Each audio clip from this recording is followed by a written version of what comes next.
Good afternoon. Welcome to Jim Munley's World of Weather. You clicked on to long-range weather forecast discussion for April 20th to May 4th. First, we're going to talk about the severe weather threat that is occurring now in the Ohio Valley or the Midwest. This is a current look at the radar, and we have a couple of tornado warnings and thunderstorm warnings here in effect. We're going to look at this thunderstorm warning. This is a warning for northeastern Madison County that has been canceled, so we don't have to worry about that one. Then we have another one here. This is a tornado warning for Richmond County, Ashland County, Morrow County, Knox County, and Holmes County. This is in effect until 5:15 p.m. This will probably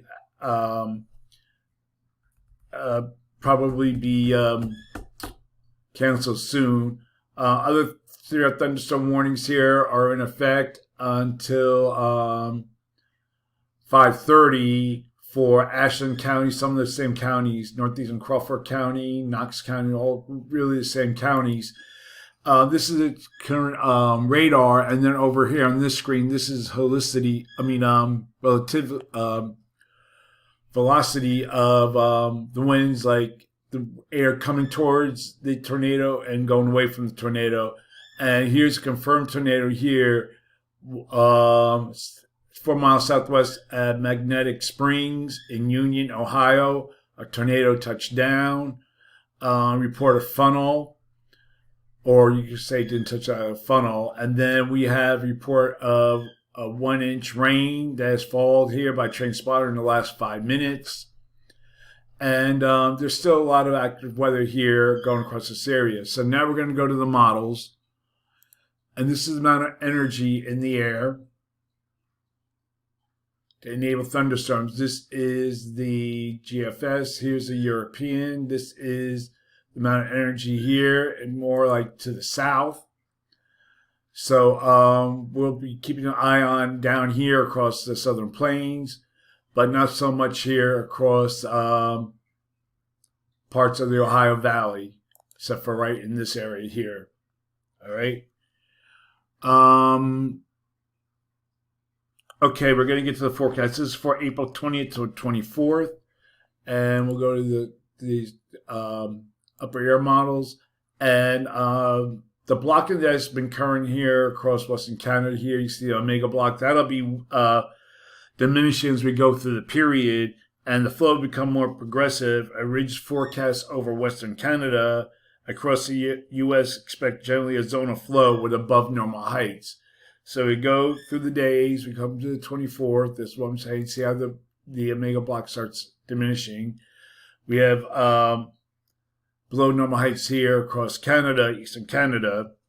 So this is how we're expecting the pattern to look like. Now we're going to go to the surface, and we'll have an upper low over Canada over the weekend. And this will interact with energy from the plains, and this will likely result in heavy rain across Texas over the weekend. So here we are here. Here's the heavy rain across this area here.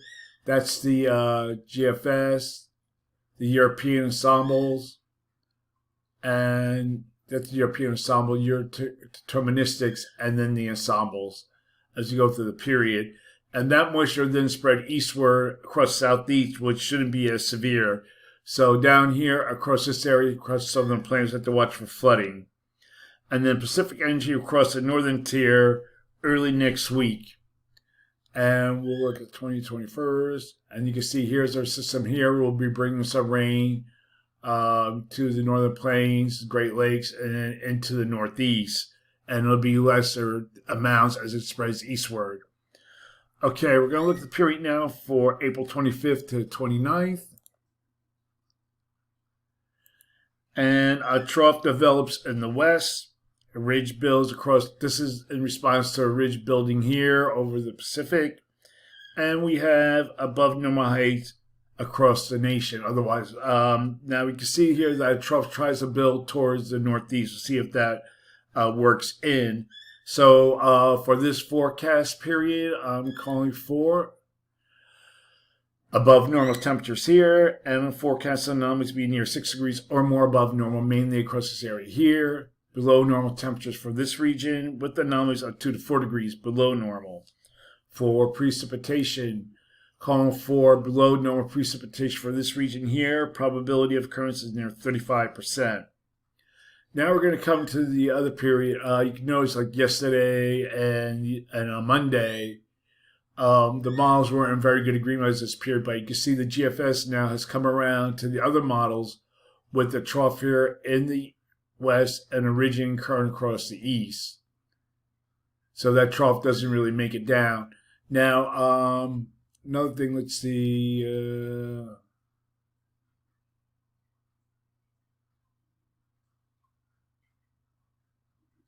Okay, so it doesn't really make it down here. I was trying to look if I had another map up that I was looking at before, but I don't.